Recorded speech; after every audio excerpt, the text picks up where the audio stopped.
I'd like to welcome everyone to the 973rd monthly meeting of ATMoB. Our guest speaker will be Kiranjyot, Jasmine Gill, and she'll be talking about detecting gravitational waves from core collapse supernovae.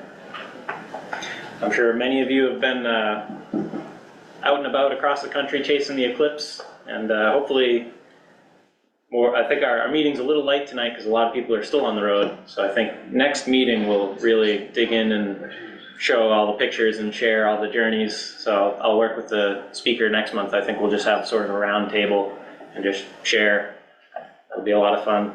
I know a lot of plans have changed. I'm sure there's a lot of stories of how everyone managed to get into totality, or hopefully not, unfortunately not.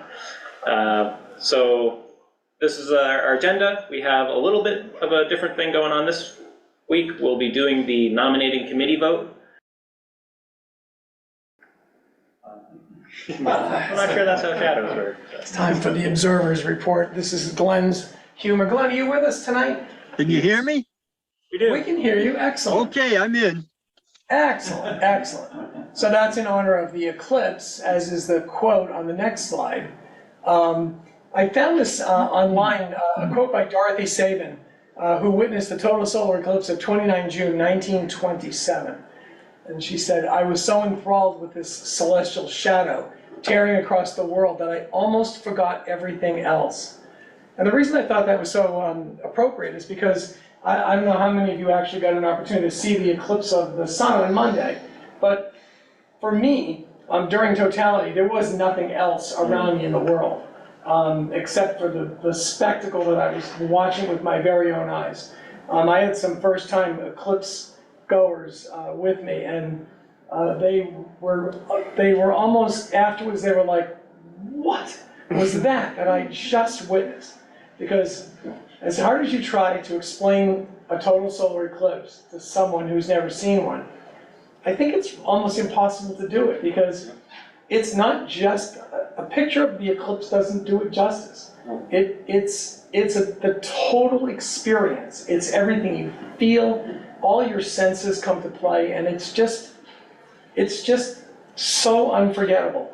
On Sunday night, I thought to myself, with all the angst and planning and all the hassle of getting the whole family unit up to see this eclipse, I thought to myself, and that's it, I'm not doing any more of these things, this is ridiculous. About 8 seconds after totality was over, I'm like, 2026, yes, let's go. All ready to go to the next one. So if you've never seen one, I would implore you to do whatever it takes to get to the path of totality. There's the eclipse in Spain and Iceland in 2026. There's a super long one in Egypt in 2027, 6 minutes and 20 seconds at greatest eclipse. If you want to stay in the continental United States, you do have to wait a while. The next great American eclipse won't be until, well, there's one in 2044 in Montana and Idaho and Alaska, but the big one will be in 2045. And so that's a bit of a wait, but that'll be, you think the traffic is bad on this one, wait till the next one. You know, despite my sort of extolling him that he jump in the car and drive to see this thing, I have a really good friend who lives in Toronto, and he knew that it was going to be like 99 and change total, so he said, "Well, that'll be good enough," you know. But the difference between that and 100% is just, you know. You can't even imagine the difference until you experience the difference. Yeah. Yep. So that's why I thought that quote was kind of cool, though. I almost forgot everything else. And so I've shamelessly put some of my photos up on the next slide, just to prove that I was actually there. We wound up observing from Moscow, Maine, the elementary school. Remember, I have 4 kids under the age of 8 in tow, so we needed to make sure we had things to entertain them with. Gary, yes? So your pictures capture what I captured on my video, and I thought something was wrong, but here it looks like the first Bailey speed and the last, or it's the other way around, last Bailey speed and the first, right? This is at second contact. Yeah. And that's at third contact. Yes. And so they're just separated by like 30 degrees, and I was expecting more like a 180 degrees. If you were on the center line, that would be true. You're not on the center line. If you were on the center line, it would be a 180. And you could imagine that if you were at the here's the line, here's the eclipse path, you know, and you were standing right here, 1 foot in, you'd see the diamond ring at instantaneously, right? You know what I mean, on one spot. But then we were maybe 40 miles off the center line in the 1 minute 52 second land. We took a hit on time to make sure that the grandkids and all the adults in the cars with the grandkids had a very positive experience. So those were just a couple of, these aren't processed, they're just cropped, and I don't know anything about that processing business. You astrophotographers are better at this than me, but those are just a couple of memory shots. That pink prominence was just crazy, oh my gosh. Anyway, and the next slide is actually for Mario. I just wanted to show that there's the demon that ate the sun the day before. It doesn't look great on the screen, it looks way better on the computer. But that's the 1 day old moon on Tuesday night. Really low in the west, right after sunset. And I knew there's that pesky light. Anyway, it actually looks better on the computer. But anyway, that's a 1 day old crescent moon. Remember the ecliptic in March and April in the evening skies in the northern hemisphere. The ecliptic stands very high relative, about a 70-degree angle here at this latitude. And so a 1 day old moon at the end of March especially stands pretty high above the horizon at sunset. And it afforded me the opportunity to spot it. And so I just thought I'd throw that in there for Mario. Wherever you are, Mario, this one's for you. So here is the planet roundup for the next month. Slim pickings, actually. Mercury reaches greatest elongation west in the morning skies on May 8th, but again, the way the ecliptic stands along the horizon in the northern hemisphere, in the springtime, in the morning, the ecliptic makes a very shallow angle relative to the horizon. So even being 26 degrees away from the sun, at sunrise, it's only maybe 5 or 10 degrees above the horizon, making it a relatively challenging observation. But that's going to happen. Jupiter is shining at magnitude minus 2.1. I forgot to change the time. It's actually setting pretty early now. By about 8 o'clock in the evening, it's really low in the west. And so the Jupiter season is nearly over. The solar conjunction is May 18th. If you can get out there an hour before sunset and pick it up out of the sky, I mean, might catch some stuff. 12 Peak Pons Brooks is setting with Jupiter. It's a relatively bright comet. I saw it in binoculars a couple of weeks ago. I'm from Framingham, which crappy skies, but I could see it in binoculars, so there's still a chance to get out and see it. It's relatively line of sight near Jupiter in the sky right now. Venus is shining at minus 3.9, less than 15 degrees from the sun. Try careful at daytime observation because it's getting close to the sun. With superior conjunction on the 4th of June, it's a solar occultation, where Venus will be directly behind the sun, you won't be able to see it. Did anyone see the occultation of Venus by the moon? Did you watch it? Oh, by the moon. It happened on Sunday afternoon, and I was so engrossed with all my eclipse plans, I never even mentioned it last month, but that was, I think ingress took about 25 seconds. Venus is a pretty small disk now. The moon covered it up pretty quickly. It would have been a daytime observation. Unlikely that you would have found the moon because it was like 3.8% illuminated. But I'll try to be more mindful of that and not miss the next one. All right, next slide, please. So I wanted to just give a finder chart for Pons Brooks. It's moving through the stars of Taurus now. For what it's worth, there it is. This is the head of Cetus. And there's the Hyades cluster up there. So there are finding shots online. If you've got a planetarium software like I use Sky Safari Pro, it's plotted on there, and you can find it that way. I mean, you should be able to see it in binoculars, but do it quickly because it's getting close to the sun now. Next slide, please. I decided to pick the variable star of the month, T Corona Borealis. Glenn, you want to talk about this one? Sure, I'll do a little bit. Everybody can hear me okay? Yeah. Yeah, this is a star, it's called the Blaze Star. It's a recurrent nova, and it had an outburst back in the 1800s. Rich might have the exact date, but it was in the late 1800s.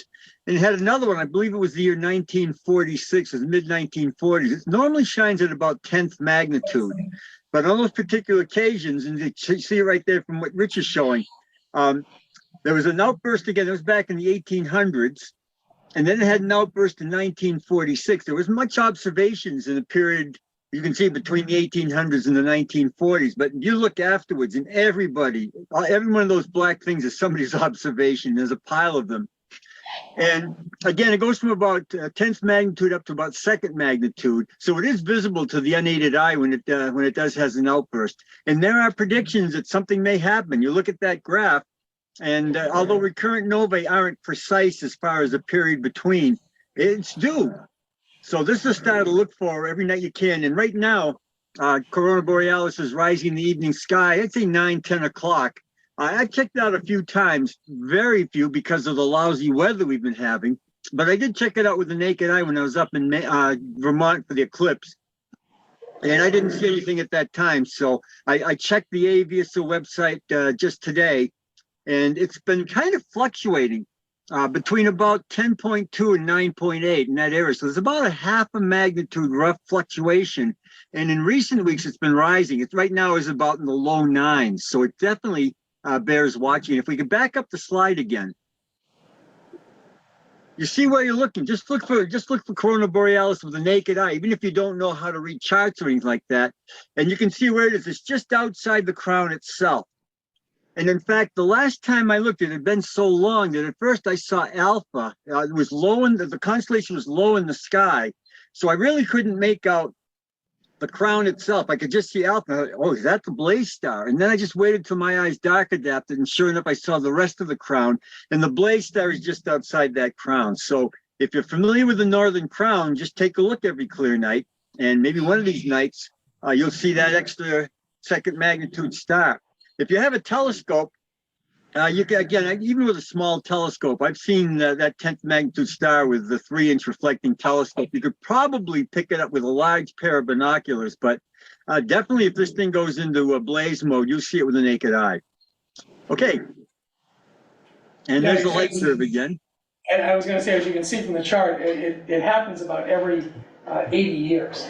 So we're really due right on the brink of that variable star happening. So that's why I wanted to just call everybody's attention. There was some speculation about a month ago that it was about to go into outburst. Still a teeny bit early, but hard to predict exactly. But I think the current prediction is sometime in the next 6 months. Yeah. We're on the, maybe any time. Like, yeah, we're right here. It's about ready to go. So it'll be just fun to watch. And that would be one you'd want to watch every single clear night. I don't know how many of you are familiar with John Bortle, who used to write for Sky and Telescope, but he's been a lifelong member of the AAVSO, and he said this is one star he looks at it every single night he can. There you go. I think we should do that. Yeah, that'd be all right, spectacular. another part of amateur astronomy that's near and dear to Glenn's heart are double stars. And so I've been trying over the last few months to bring to your attention some of the better double stars that you can see in the nighttime sky. And this one is one of my favorites, is Cor Carolian, Canis Venatici. It's Struve 1692, magnitudes 2.9 and 5.5. Very, very, very pretty double star. I don't know that I have a picture of that. I think I don't. But if you've never taken a look at it, it's easy to find. It's just, there's the Big Dipper up at the top there, and you should know where the Canis Venatici, these guys here, are the Alpha and the Beta. Those are really the stars you can see in the constellation. And so do check it out. You can split that with a pretty small telescope. What did I say, it was 19 arc seconds? 19 arc seconds. It's a beautiful, beautiful pair of stars. And so if you've never checked it out, please do so. If you want to be treated to a pretty little view. And I'll just jump in. We can back up in just a second for that slide. One of the things about double stars is the best magnification for a double star is the magnification that will just comfortably split it. So if you looked at that particular double star, let's say 100 power or 200 power, just be split too wide. I find it very attractive anywhere from about maybe 30 to 60 power, just a medium to low power, and it just stands out beautifully. And that, in the same field, just up above, is the middle star in the handle of the Big Dipper, Mizar, which is also one of the sky's gems. So you could pick up those two in just the same evening. If you own a small refractor, everyone here, I think everyone knows I like the small vintage refractors. the 60 millimeters, the 76.2s, or maybe even the 80s. They really do a fine job on double stars. They present large airy disks with nice, airy rings around them, and it's textbook when you look at a star like Coriolis with a small vintage refractor, like Glenn said, medium power. They're beautiful, beautiful to look at. So anyway, check it out, check it out. All right, next. Hey, the Observer's Challenge for April is a group of galaxies called Hickson 44. Hickson was a Canadian astronomer. I think it was around 1982. He started to look at some Palomar plates, and he was basically cataloging groups of galaxies that were clustered together. And there had to be at least four galaxies to count. They also had to be similar in magnitude. If we look at some of the fields from some of these large space telescopes, there are hundreds of galaxies. So these had to be similar in brightness. And one thing, they're located right between two stars in the main of Leo the Lion, in that backwards question mark. Zeta at the top there, Aldehura, however you pronounce that, Adherefera, whatever. If somebody here can pronounce Arabic, you can say it for me. And Algeba at the bottom, and Algeba is a great, beautiful double star. So that's another we could check out. Check that one out. And I found there's a star hopper, either one of those stars. I star hopped from either one of them one time, the other time, and I found my way there very easily. As you can see from that Telrod diagram, basically just split the difference right between them, and they're there. And the ones I was able to pick up, I think I've got a picture later on, so we'll go from here. And here's Mario's. Is Mario there by chance? No, not tonight. Okay, he's probably heading back from Florida, and probably making sure he doesn't have to look at the moon for until the next eclipse. Next slide. Chris, you're there, so go ahead and tell us about your picture. Oh, this is from the Middleman. It's a bit better than I remember this image, but it looks better up there. Yeah, so I mean, there's the sheer number of galaxies in here. Not only do you have the main four, but there's several. There's a little one off to the right, and then another one in the lower left. Sure. Yeah, I forgot how much time it was. I think I usually do around 2 hours of luminance data for these, and then a small group of color to get the colors. Okay, thanks, Chris. Next.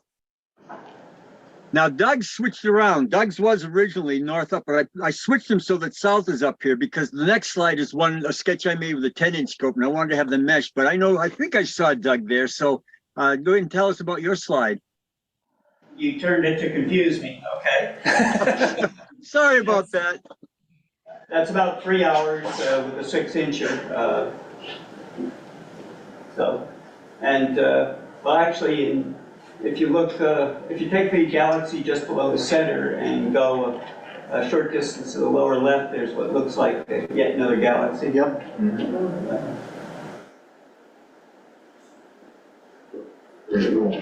Okay, what I'll point out, again, I'm not there to point out on the screen, but if you look at basically the upper right quadrant, there's a letter W, 5 stars that form a letter W.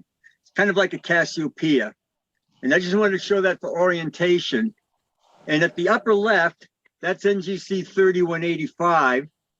Right in the middle and just down a little bit, that's 3190. Nope, right down there, that's 3190. And next to that one is kind of pointing toward it. That's 3187, which is the faintest of the group. And then near the bottom there, that's an elliptical galaxy. That's 3193. And with a 10-inch, well, you see the orientation there in that picture, and we might go back and forth between Doug's and my image, but there are the galaxies as I saw them. You can see the letter W there that I pointed out earlier. And then 3185, which to me, yep, there it is. And then 3185, we'll go back to the next slide, which to me was the faintest of the three I saw. I didn't see NGC 3187. That one's almost 13th magnitude. The others are around 11 to 12 maybe. I just couldn't pick out. But anyway, in the middle there was NGC 3190, which to me was the second faintest. I think it's listed as 11.1 magnitude. And this again was with a 10-inch telescope. And then toward the bottom is that elliptical galaxy, NGC 3193, which to me was the brightest, not by much, but that one I saw before anything else. Okay, sorry, Doug, that I confused you. I just wanted to make sure that I could have turned mine upside down to match you, put north at the top, but then I'd be totally confused because all my numbers and notes would be upside down. But I thank all of you for taking those images and hope we get some more for the next one, which is coming up. This is the next slide. If you liked a Hickson Galaxy group, here's another one. Most of the Hickson groups are very faint, but there are a couple, and this is another one that have a couple of 11th magnitude galaxies in them. And this one I did check out already. I did get an observation, and I've got to get my own chart here just to identify these for you, because I haven't made a sketch at this particular point. But this one is located in Canis Venata. So you see the image right there, the finder map on the side, and it's in a rather barren area. It's not an easy star hop if you're a star hopper. I star hop from Cor Caroli, actually, and I don't know if somebody can point it out there, but if you put the pointer on Cor Caroli, no, in the chart itself, we'll go right to the chart. Oh, There it is. Now, if you go just to the left and up a little bit, if you'll see where M63 is, just below it, there's a kind of an asterism of stars. And I went from Cor Caroli to that, and that gave me a sense of direction. Now, this particular finder chart doesn't show 6th magnitude, 7th magnitude stars, but I basically star hop from Cor Caroli to that asterism and then straight across. And one of the things in that field is it's a field galaxy, and I've got to get my notes again here. It's NGC 5371. It's that spiral over in the left upper corner. That one up there. That's it. And it's actually the same distance. So all of these galaxies are about 100 million light years away, as were all the galaxies in Hickson 44. The actual cluster, Hickson 68, is over the side there, and it's about 5 different galaxies. And they vary from, again, a couple of them are around 13th magnitude and a few around 10th magnitude. And I did make just a quick sketch or quick observation just to make notes, because I don't know when I'm going to get the next clear night. It might not even happen between now and the next meeting. So I wanted to have something to describe it of. But the basic thing I found out, if I can find my notes here, was that NGC 50, I think it's 5390, you see the bright object there, that looks like a star there. That is a star. Yeah, that's a star, but right up above it a little bit, that's one galaxy that I saw. And then at the very bottom, there are 2 galaxies. One is the Edgewood spiral. I saw that one. But again, I have no notes, so I haven't even got the identities of these particular galaxies. But what I want to end saying is that it's worth a look-see. I'm sure with the club's 25-inch scope, that'll be a really neat site to look for. And again, I saw at least 2 of them with a 10-inch scope. I really wasn't trying very hard. So it'll be an interesting project to anybody trying to look for it. And that's it for now. So I just, again, keep looking up. And thank you. I was going to add, Just a quick note on that. That bright yellow splotch near the right, that's actually a very bright star. Yeah. Okay. We do occasionally look at this up with the club's 25-inch up at the clubhouse. So if you're ever up there and we've got the roof pulled back and you know we've got the 25-inch running, just come over and ask. It's a beautiful spring. It's called the box. Hickson 68 is referred to as the box. And so we can show you some of those galaxies through the 25-inch. It's a really, it's a nice little galaxy cluster. Like Glenn said, a lot of the Hickson groups are really faint, but some of them are bright enough so that in decent aperture, and you can see some of the members of the clusters. It always amazes me. You've got a galaxy that's got a few 100 billion stars, and how faint that object becomes when you put 50, 60, 100 light years between you and the galaxy. They get pretty 100 million light years. They get pretty faint pretty fast. I think there's one more slide for it's just a summary of these things. Keppel and Sanders, 4 stars for Hickson 44, 3 stars for Hickson 68, and up and coming next month, well, not next month, but June as a preview, NGC 6118 in Serpens, they give it 3 stars, although it's reportedly the most difficult object in the Herschel 400 catalog. So I think this will be a real observer's challenge come June. Doesn't mean you shouldn't try for it. I always like a challenge, so Get out there and under the darkest skies you can possibly find and use, if you have a variety of instruments, see if you can pick it up. Maybe you'll get lucky, maybe you'll see it.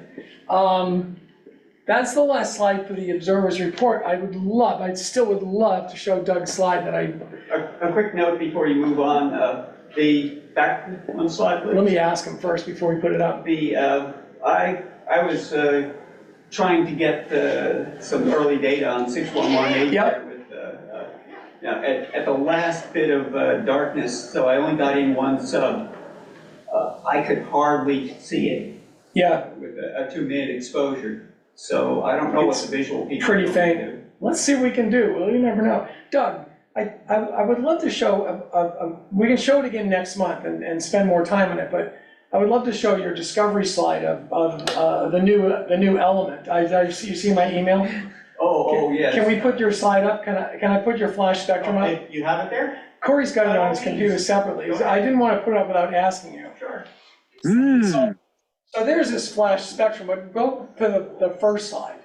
So I took Doug's flash spectrum. I'll go back one slide, see if it, there. I took Doug's spectrum and I superimposed it with the spectra of known elements. And I think a big round of applause. Doug actually discovered helium during this, because if you look at the spectrum of hydrogen, here's the H alpha line, here's H beta, and you think, well, what is this guy? And just like in the eclipse of 1868, when astronomers were, for the first time ever, employing spectroscopy to look at the elements that made up the sun. This is very shortly after Kirchhoff and Bunsen, right? The Bunsen burner guy had realized that every single metallic element that they burned in a Bunsen burner produced a barcode-like spectrum. Now, they didn't have any idea what a barcode was, but they realized that each element gave a different spectrum. And helium was not known on the Earth. Mendelev's periodic table left a space for helium, element number 2 on the periodic table, but it had not been discovered on the Earth, and it was first discovered in the spectrum of the sun during that. Helium. I'm sorry? That's why it's called helium. And that's why it's called helium. And I think I was just Henceforth known as polyium. polyium from now on. But when I saw your spectra, and I know, Carrie, you got a pretty decent spectra also, but I noticed that yellow helium line, I was like, I got to tease them that you discovered a new element. How did they know that was helium? Was it just that they had never seen that yellow line before? I'm not sure they knew it at that point because they had nothing to compare to on the Earth. Yeah, right. But it turned out that you all know where helium on the Earth comes from, right? Did like Balmer predict that a line would be there? Was the prediction? I don't even know if Balmer knew enough about helium to predict it. I don't think so. You all know where helium comes from? It's in oil well gas reserves. The gas layers above, it comes from the natural decay of radioactivity in the Earth. And it pulls up in methane gas reserves under the ground. And so helium wasn't discovered on the Earth until like the 1880s. And when they finally had their hands on some and they could analyze it, they realized that, that's what that was, the spectrum of the sun. It was also a strategic element at one point. Still We lived in Silicon Valley near Moffett Field, and there used to be this enormous, Google is the owner of that place now, but there used to be this enormous spherical tank that was still filled with helium when we lived there, for the dirigibles. Nice. They had one of the two there, the other one was in New Jersey. Well, of course, it's sort of what led to the Hindenburg disaster. Well, we had the advantage. because we No, had- that's what I'm saying. But the Germans didn't have The it. Germans didn't have helium. We cornered the market on helium. Exactly. And so the Hindenburg was filled with hydrogen gas. Yeah. And helium is actually we are depleting that resource. Yeah. And in 50 years, there may not be birthday balloons filled with helium anymore because there won't be enough of it. You don't need MRI. That's right. But anyway, I was so pleased when I saw that. And being a former chemist, well, you never really ever not a chemist once you're a chemist. But I saw that and I was like, I got to show that to everybody. That's the spectrum of helium. There it is. Woo! I love it. So thank you for posting that. Thanks for sharing that. All right, back to our regular program. I think it's time for the outreach. report, so I'm just gonna keep talking. Oh, here are the Friday observing sessions. May 3rd and 4th, last quarter moon is on the 1st, and May 10th and 11th, new moon is on the 7th. So those are the scheduled openings for the clubhouse for observing. Zach? I wanted to say, I was thinking about, it's a lot of fun to pretend you're doing science by putting diffraction gratings on things. And I was thinking about it and decided not to do it because I didn't have a diffraction grating, couldn't order it in time. I was so happy to see not just spectra, but amazingly high quality video spectra. That was just such a cool thing to see. Thank you. There was one of the images in the image gallery in S&T, which I saw and said, I know how they did that. And then I discovered that Kerry was actively interested, and Kerry also talked to the authors of the paper and got copies of their paper, and that information was key to doing that properly. And I used equipment that was actually very similar to the equipment that they used in collecting the data for their paper. I think it's the same grading. I used a Canon RA instead of a 6D, so that I had extended IR coverage. You could see that the hydrogen line was very strong in that image. No, it was a collaboration, and we may submit the data to the paper authors who might actually do some real science with it. That's awesome.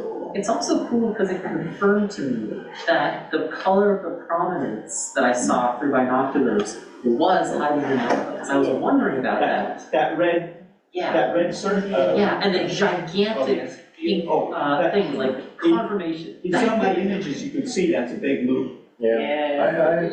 One of mine, I was wondering about that, because one of my images says, I kind of blew out the two prominences, but you can definitely see, and I'm like, I didn't see that the last time. We saw our vision. It wasn't as easy as prominent. The last eclipse wasn't as active, because the sun was as active during it. Well, it was the different prominence. Oh, right. Yes. All right, so with that, we'll introduce our guest speaker, who's Kiranjyot Jasmin Gill. She'll be talking about detecting gravitational waves from core collapse supernovae. Sounds good. Okay, so a little bit about me before I delve into nitty-gritty details, and then feel free to also interrupt me at any point with questions. This is going to be largely an informal talk. I'll be covering a little bit of the gravitational wave detection landscape, but then more specifically talking about core collapse supernovae as potential sources of gravitational waves. So I'm a final year PhD here at Harvard. I'm advised by numerous people, including Ido Berger, Avi Loeb, Ramesh Narayan, Josh Brindley, and I have been working on core collapse supernovae in the context of gravitational waves for a decade now. So I am a final year PhD. I will maybe be heading to Princeton this fall. We'll see how things work out. But I plan to continue this chase of detecting gravitational waves for the first time from these, what I call my light nights in the dark. So again, a really quick overview before we get into the details. I'll kind of discuss some of the, oh great, thanks. I'll discuss some of the details of the recent detections we've made of binary black hole mergers, as well as a binary neutron star merger back in 2017, where the electromagnetic counterpart was actually detected here. And then I'll go into, what does gravitational wave emission from core collapse look like, and why should we care? What information does it tell us that, we can't get from our binary counterparts, such as merging black holes, or even, binary neutron stars, or a neutron star being swallowed up by a black hole? Why are core collapse different? And then lastly, what are the detection prospects look like? Are we anticipating a detection, in the next few weeks, in the next few years, in the next few decades? You'll have to stay till the end to find out. All right, so gravitational waves. I like to describe them as ripples in space-time. So essentially, when something massive accelerates within the universe or collides with another massive object, space-time gets stretched and squeezed, okay? And the problem is that this stretching and squeezing is on a very, very small scale. So think, if you're measuring the change in the length of space-time, you're looking at 1/10,000th the width of a proton, right? And so for a long time, these gravitational waves, or earlier on they're called gravity waves, right? They were theorized to come from actually exploding stars. So when the first interferometer was designed that now is called the Laser Interferometric Gravitational Wave Observatory, or LIGO, we essentially said, hey, let's put two 4-kilometer L-shaped interferometers in the US first. So let's start in Hanford, Washington, and Louisiana, Livingston. And let's have them push out these super powerful beams. And at the end of these arms, we have the world's most reflective mirrors. And so what the idea is, we're just gonna have this beam travel across this fixed distance, reflecting across this mirror, and the minute a gravitational wave theoretically passes through the IFO or passes through Earth, one of the distances will become shorter with respect to the other. And we should see this not only in one interferometer, but across both interferometers, okay? And so the idea here is that, well, Jasmine, you're asking sort of an impossible mission here, because we also have a lot of seismic interference, right? We have highways, we have cars, we have pigeons and woodpeckers pecking on the beam tubes themselves, which cause sorts of glitches in our data that we have to kind of dig out. But the nice idea is that we started to build this network of detectors. So now we're called the International Gravitational Wave Network, which represents our 2 interferometers in the States, as well as our Italian counterpart, Virgo, in Italy. We also have this older, not really used too much, but it's a smaller machine in Germany called Gill 600, but it's not the same 2 L-shaped interferometer design. We have a theorized third location that's being built that's identical to the LIGO machines that we have here in the US, but it's called LIGO India. Now, unfortunately, we are a little bit behind the design. We were supposed to start operating by next year, but up until this point, it's a little bit more on the political side of things, and so we finally chosen the site, but we have yet to break ground. And then lastly, we have our Japanese counterparts, which is Kagra, which is now up and running, and it's at the same mountain where we host our Hyperkamiokande neutrino detector. And so these folks are fully operational and online, but they are nowhere near the sensitivity of our LIGO or our Virgo counterparts. So that's kind of how our landscape looks like. Now, there's different sources of gravitational waves, right? So in the beginning, I mentioned there's this compact binary coalescence landscape where we have binary black holes, neutron stars, whatever. We also have these persistent sources, right? So pulsars that are constantly emitting what we call a continuous gravitational wave signal.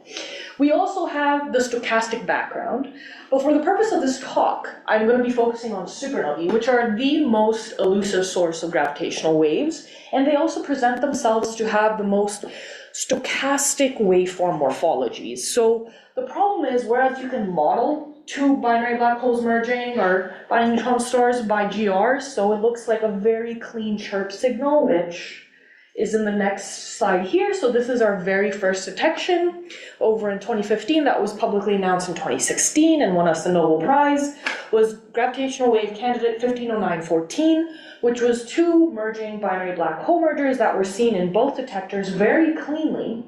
And so what you can see here is just focus on these 2 plots here where you're seeing it within each respective interferometer. So this is in Washington, this is in Louisiana, and you can start to see as the black holes dance and they start to orbit each other, up until the final point of merger and then subsequent ring down. Yeah, go I ahead. sort of remember this occurred like shortly after commissioning, right? Yes, yeah, exactly. And it was clear that this was a real signal. What was how long was it after, you turned the thing? It was so technically still in the engineering run, but it was, yeah, within the first few days. So we honestly had thought, okay, did somebody first of all artificially inject a simulated signal, right? Yeah. Is this a blind test? And then second of all, okay, this is a real thing. Let's get serious. And this was quite literally days after advanced LIGO. So there was the period before advanced LIGO, which was before 2015, we were called initial LIGO.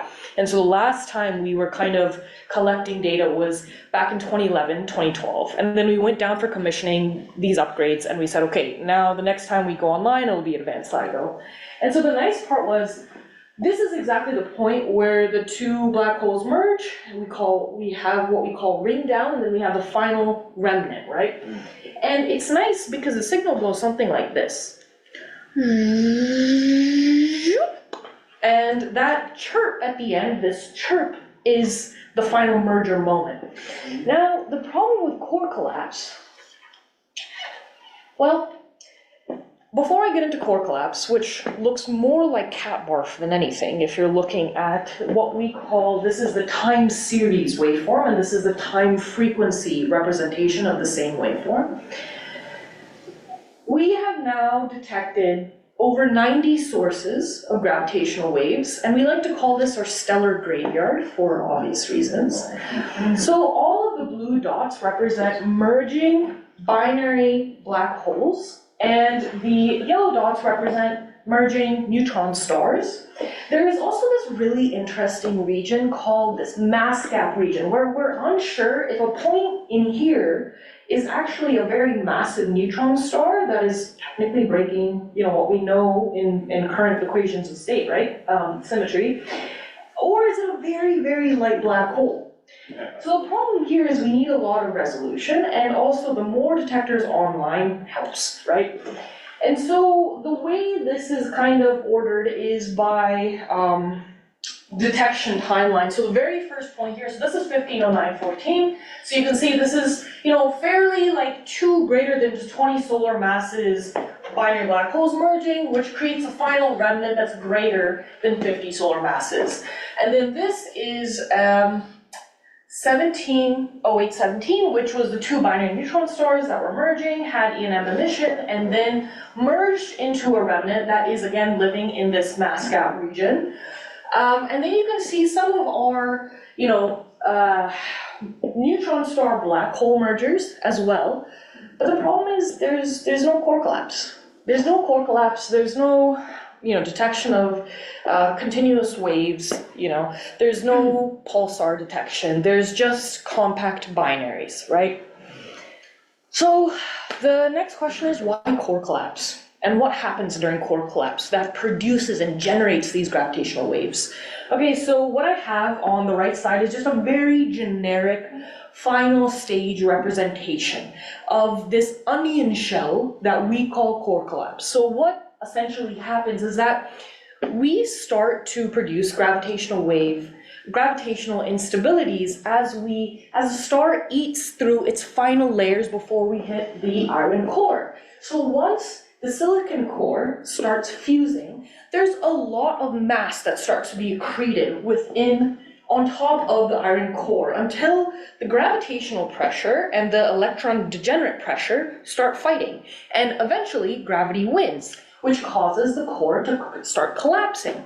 And then we start reaching these really supernuclear densities where we essentially have this nucleon top star, right? And the inner core then stiffens and starts to rebound outwards, launching a shock. And this is what we call a dynamical shock, okay?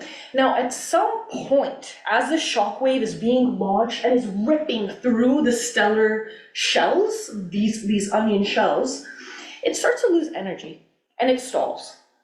And this was a really interesting thing that a lot of 3-dimensional simulators all around the world had problems originally physically modeling, why does this shock stall? Why does it start to lose so much energy? How does it become revived? And how does it essentially travel from being a dynamical shock to a standing accretion instability shock, what we call SASE.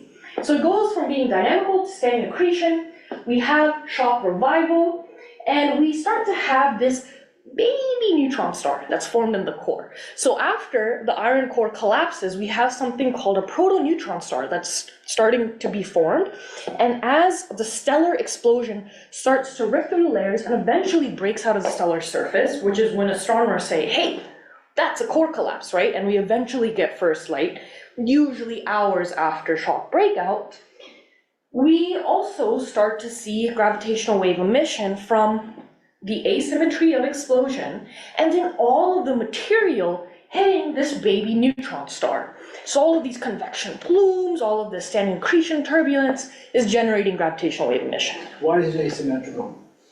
So for a long time, we thought that these explosions were spherically symmetric, but... In which case you wouldn't get gravitational. Yeah, exactly. So it's not believed to be an isotropic explosion, but also we know that every explosion isn't exactly beamed in a particular direction. But the larger the asymmetries generated during explosion, the larger associated gravitational wave amplitudes we have produced. So why asymmetry? Simply because the physics just works out that way in terms of actually generating... Is it a turbulence of some sort? Yeah, I mean, it just comes from our, how do we say, like if we have a cross-section of a quarter of a star, right? And it's the rate of the infalling material, right? So you don't have like a homogeneous expansion and then infall, right? So, and that's why the other question that frequently comes up is, type 1a supernovae, which are thought to be more spherically symmetric than our type 2p's, type 1bc's, etc. They also generate gravitational waves, but just not within the detectable bands of our terrestrial IFOs. Your diagram suggests that the collapse is somewhat chaotic. Yes, very much so, right? So again, the hardest part of a simulator's job is to, first of all, understand how neutrinos are escaping, right? Because neutrinos are the biggest thing powering these explosions, especially when you have low to no rotation at all. Because I'm not even talking about the more hyperenergetic cases where we have magnetic fields, extreme rotation, which induces beaming at the poles, right? These are very vanilla, slow to, and I forgot to mention the progenitor mass range. So this is anything greater than 8 solar masses, but typically within our local neighborhood. So one might ask, okay, Jasmine, what is LIGO's detection volume distance, right? So think of any core collapse that's happening between here, our galactic neighborhood, up until the Virgo cluster. So we're very, very local, and that's where we're gonna stay now or 50 years from now. Question? Mm-hmm. You mentioned that there was a neutron star developing in the center. Yeah. That is even, regardless of whether this will be ultimately a neutron star or a black Yes, hole. exactly. So that's an excellent question, because if there is a failure to revive the shock, the entire process immediately becomes a black hole. Sure. And so we still have gravitational wave emission, but then it becomes a failed core collapse and it's optically dark. So we would be missing one of the messengers, right? We wouldn't have any kind of photon emission. And that brings me to my next slide, which is, these are excellent astrophysical laboratories, right? We have gravitational wave emission, we have photons, we have neutrinos. But for the purpose of this talk, I'm just going to be talking about gravitational waves mostly. But before we get into gravitational waves, I just want to really quickly recap what does it mean to optically observe a core collapse, right? And so in one of my papers that I've published, we had said, okay, if we were to look for gravitational waves from a local candidate, let's say it happens at 15 megaparsecs, and we have some photometric data with some spectroscopy. How do we go from constraining the time of first light, photometric first light, all the way back to gravitational wave emission, right? It's not a fun problem. But we realized that this is technically not a one-step process, but a two-step process. So the LIGO collaboration, which I've been a member of since 2015, luckily, has always assumed that the way to start these searches is just to go from the time of, let's say there's a host galaxy associated with the explosion as well, okay? And we say, okay, we look at the galaxy and there's no supernovae, okay, that's T1. We look at the galaxy again, there is supernovae, okay, that's T2. And that's what we assumed what would be our gravitational wave search window, which then we would base our entire search around. The problem is this kills any significance you would assign to these candidates because this window can be days to weeks to months long. And we want this window to be ideally less than a day. If we had neutrinos, it would be like 10 seconds, right? But now with our photometric counterparts, we realize that, again, this is a two-step process. So we're going from the time of first light to the time of shock breakout, which, if you remember, is when the shock breaks out of the stellar surface. But it's not exactly the time of gravitational wave emission. That's not when it starts. Gravitational wave emission starts when the core originally starts to collapse, which is TCC. And so then what we realize is that, okay, astronomer colleagues can only help us to this point. But to get from TSBO to time of core collapse, we need to consult our simulating colleagues, right? So the folks that have the gravitational waveforms, what they allowed us to do is one of them from Michigan State, Sean Couch's group, had released this excellent paper it was last year actually. And what they had done is they had said, okay, we're taking our grid of progenitor models that spans anywhere from 8 to 40 solar masses, and we're going to plot this excellent plot, which essentially shows the progenitor mass and then the delay from the time of core collapse to shock breakout. And this was a really interesting plot because back in 2016 all the way to 2018, 2019, we thought this delay was going to be about at most a day and a half for our most massive progenitors.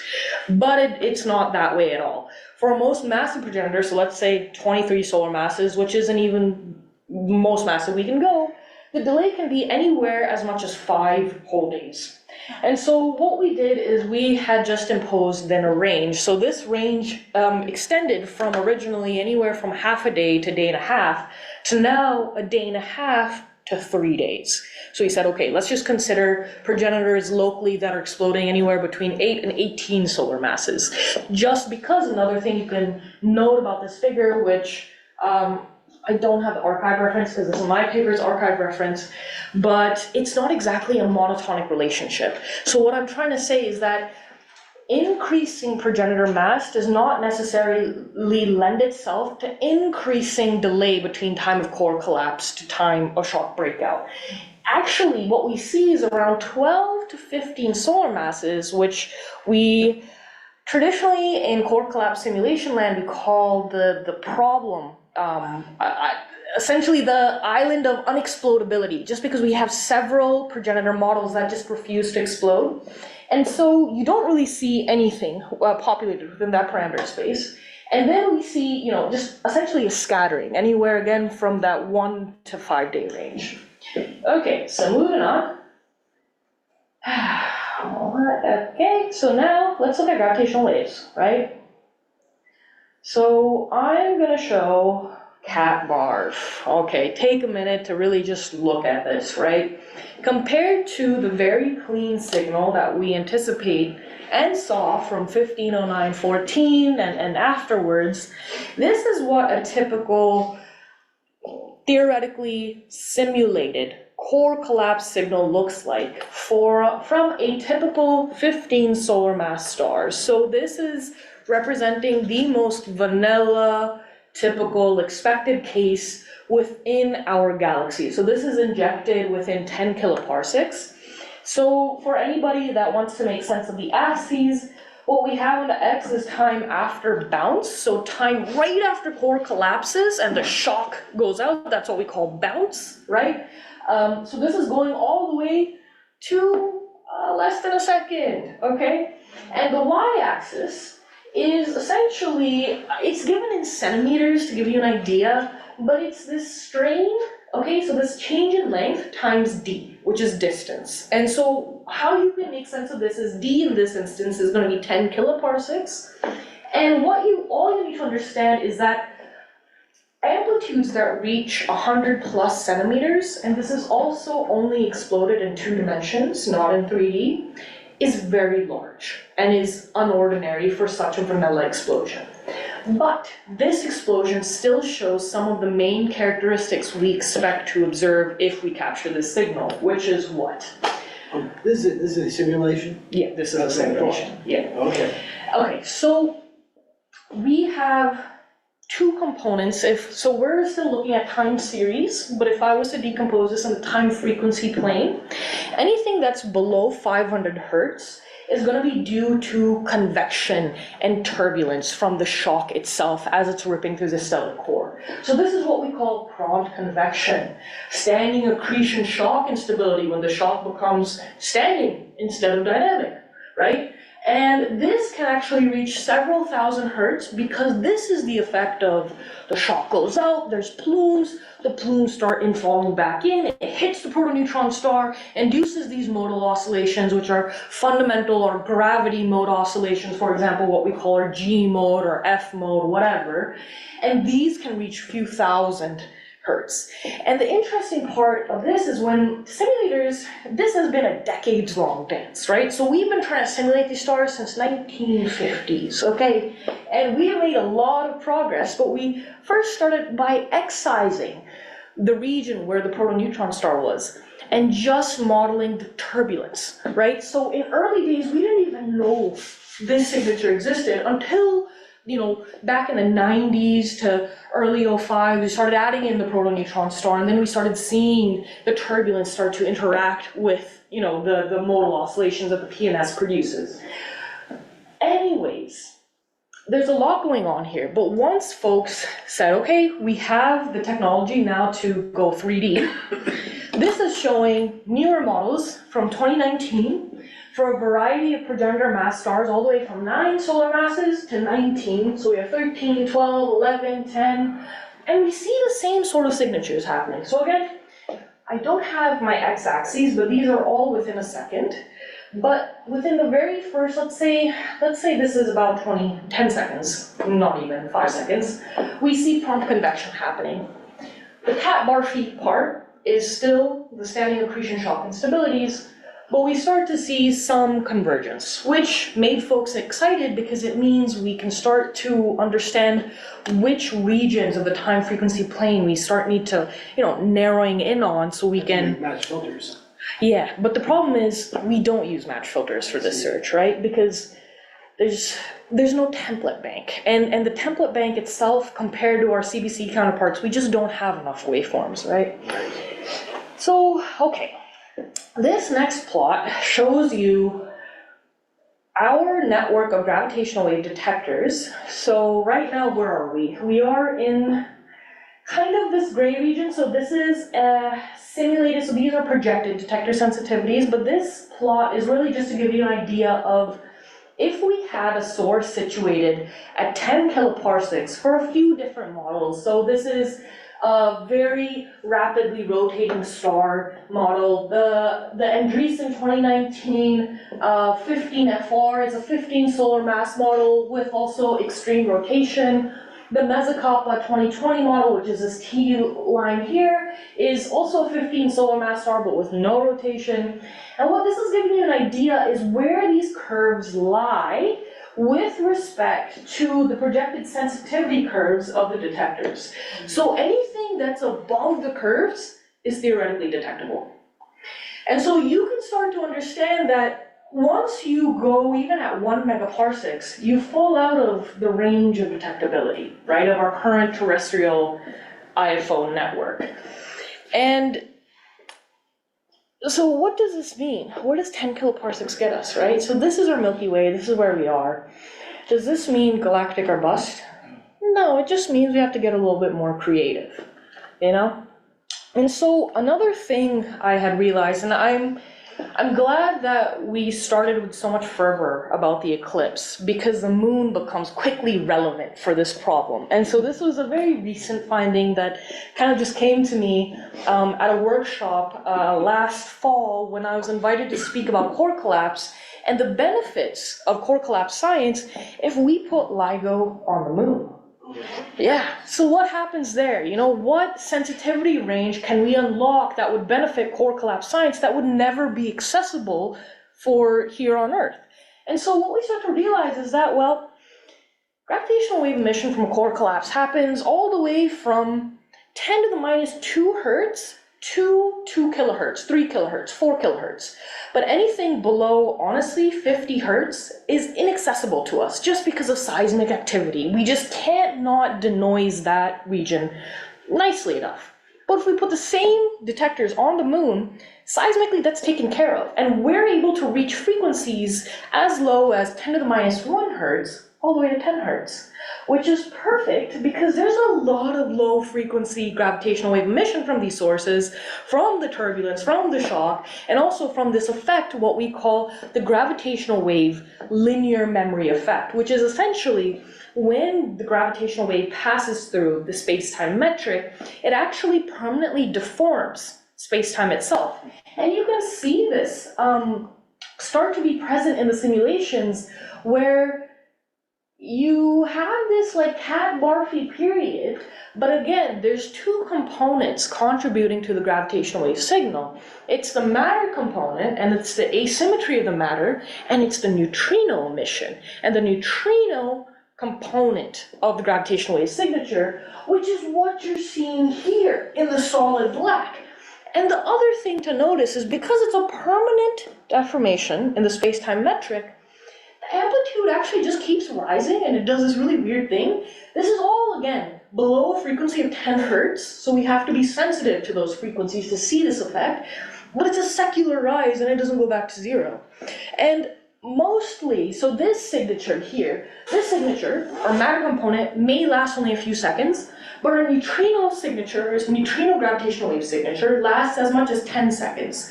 So one might anticipate, okay, Jasmine, this signature might be just rising because we haven't finished the simulation, right? It might go back down to zero, but we just don't know when. Yeah? What is the neutrino gravity wave signal? The amount of energy contained in all the neutrinos or big space-time? Yeah, so one thing I forgot to mention is we assess the energy contribution from gravitational waves in units of solar masses c squared. Okay, it's not a pretty unit. You can convert it to ergs as well. It's gonna be, so from core collapse, we expect somewhere between 10 to the 42 ergs, whereas from our optical component, we have 10 to the 52 ergs, right, is our typical explosion energy associated. But so before I get into, I'm gonna stay in solar masses c squared, but to give you an idea, the total energy radiated from 1509-14 was 3 solar masses c squared, whereas the typical energy expected from a neutrino-driven, non-rotating signal is 10 to the minus 11 solar masses c squared. Okay, so, and then additionally, the problem is, this signature, amplitude-wise, may grow as large as the amplitudes that are rivaled by the standing accretion shock instability, right? So cat bars right here.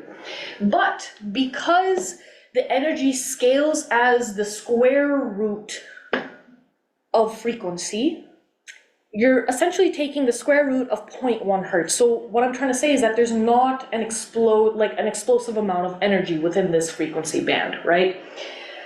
So, okay, so Jasmine, where are you trying to lead us? Well, I'm trying to lead you to this final plot right here. So I have a letter that's coming out in about 2 weeks, and it essentially says, okay, can we detect gravitational waves from core collapse supernovae using the moon? And how does that look like?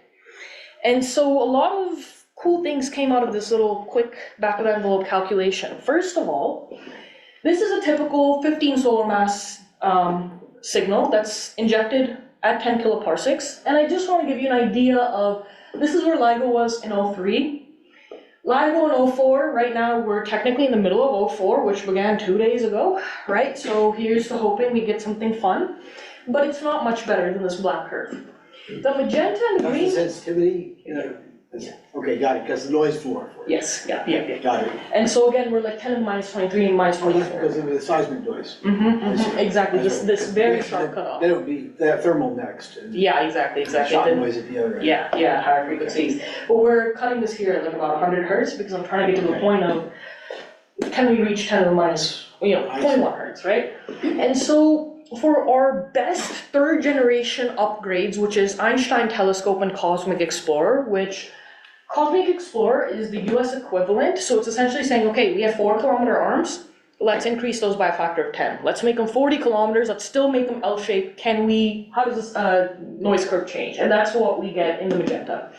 Einstein Telescope instead is saying, hey, let's get rid of the L curves, let's triangulate them, let's make them chirogenic, let's put them underground. This is the noise curve we get from Einstein. Now, if we introduce a lunar component, which was first proposed here by good old ATMoB in 2020, and he essentially said, okay, well, what if we take the design of Einstein Telescope and we just put it on the moon, put it in a crater? How would that noise curve look like? Optimal, ideal. It looks something like this, like the purple. Now, let's make it realistic, right? So we have Artemis that's happening, right? And Artemis is very exciting for radio astronomy, for gravitational wave astronomy, for just astronomy in that sense, because we're trying to piggyback off of Artemis to have our own deployments, right? And so what would this look like? And so we designed something called the Laser Interferometer Lunar Antenna, which is GLOC, which was essentially the gravitational wave lunar observatory for cosmology redesigned, but it's saying, okay, let's have 40-kilometer arms, triangulate them, put them on the southern side of the moon that's operated autonomously, and this is how the initial sensitivity curve would look like. And then the entire point is that we would have this deployed anywhere between, well, fingers crossed, 2030s, but hopefully by the timeline of LISA, so 2035, something would be operational, and we would just be pushing this curve down, and our design sensitivity would essentially be GLOC. And you can already see that we get benefits in accessing the gravitational wave signal from core collapse that would never be accessible by our 3G counterparts, right? And what I'm gonna just end it off here because I've just given your brain a lot, and feel free to, hit me with more questions, is that if you build it, those signals will come. So what it's looking like is that we might need to make the moon the next place where we have a supernova specific gravitational wave machine, if that science matters enough to the community.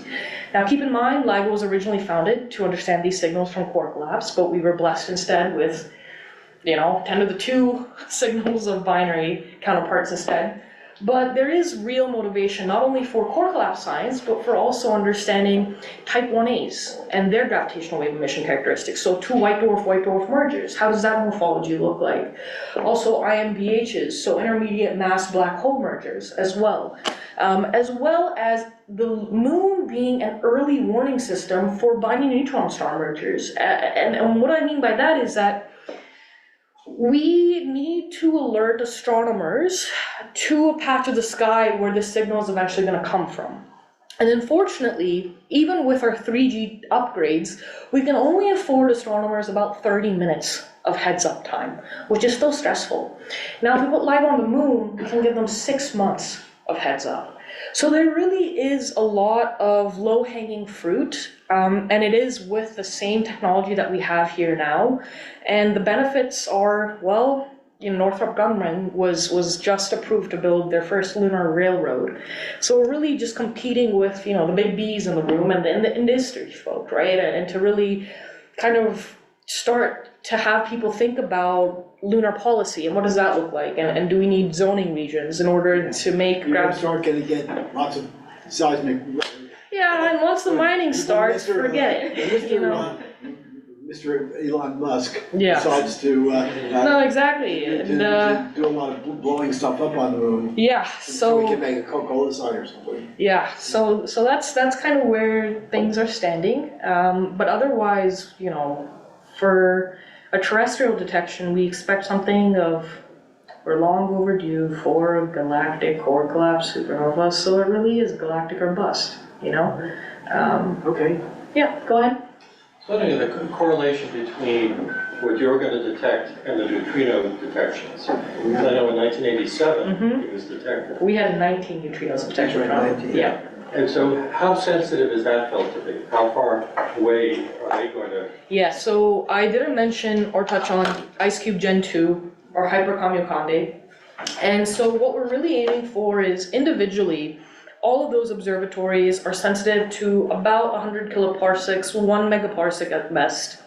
But if they also operate as a detector network, in a sense, we can extend that range to about 3 to 5 megaparsecs. So having a coincident extragalactic gravitational wave and neutrino detection is hard, but we do know if we did have a galactic explosion, we would be informed by neutrino messengers first, and then, you know. So are they direct, I mean, are you networked in? Yeah, so there's something called SNEWS, the Supernova Early Warning Alert System, which is specifically designed to be set up for this purpose, is that if there is a galactic event or if there are neutrinos from a possible source, then astronomers and gravitational wave networks would be alerted and then we would follow up respectively. So, but unfortunately we haven't had anything since 87A, and the possibility of having anything as far as, you know, we get our regular optical, like 1 core collapse detection a day, you know, at 10 megaparsecs, right? But we're never gonna reach that level with our neutrino detector networks unless, you know, we build something bigger and better, but, yeah. It would, well, maybe I don't know how many supernovas go off in our galaxy at any given time. Well, yeah. So the rate has traditionally been quoted to be 2 per century. Okay. Yeah. So you're not, it's not like, 2 per 100 years kind of thing, yeah. I think of like space, you know, it's like a pond on a rainy day where you've got all these drops coming in and the you know, the concentric circles all going out. Sure. I think that they would all be interfering with each other. But If we were sensitive out to a greater volume, Right. for sure, right? Because for example, looking at 10 kiloparsecs. yeah, and what, no, so we're looking, ideally it's up until 20 megaparsecs, so up until the Virgo cluster. But the other thing I forgot to mention with the moon is we double the volumetric distance we're sensitive to. So we're out to 40 megaparsecs instead. So again, for 1708-17, that happened around 40 megaparsecs. So in terms of capturing a more, you know, interestingly. Do they theorize gravitational waves? Technically, this is a gravitational wave. I'm doing this and this is a gravitational wave, right? So. They interfere just like, you know, concentric rings in a pond. Right, so the imagery you have in your head is right, but the only limitation, you know, why aren't we getting constantly dinged by these signals is because we are so limited. Okay. You know, we need to be orders of magnitude lower than where we are to get a regular extragalactic ding, you know. So you're thinking if you can do that. Yeah, if we can even reach Glock, then we're gonna have a handful of extragalactic, and that's the thing is the community got not less motivated by these results, but you know, LIGO folks are doing the best they can, but also we just have to start to be more creative with our data analysis methods as well, right? And then with deep learning right there, you know, there is this possibility of applying some sort of a hybridized match filtering search, right? So you just have to start to get creative with how you look for that needle in the haystack. All right. Any online questions? Let's see. Bye,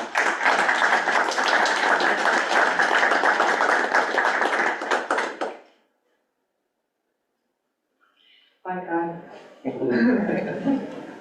Thank you so much. That was a fantastic talk. You're a very energizing, engaging speaker.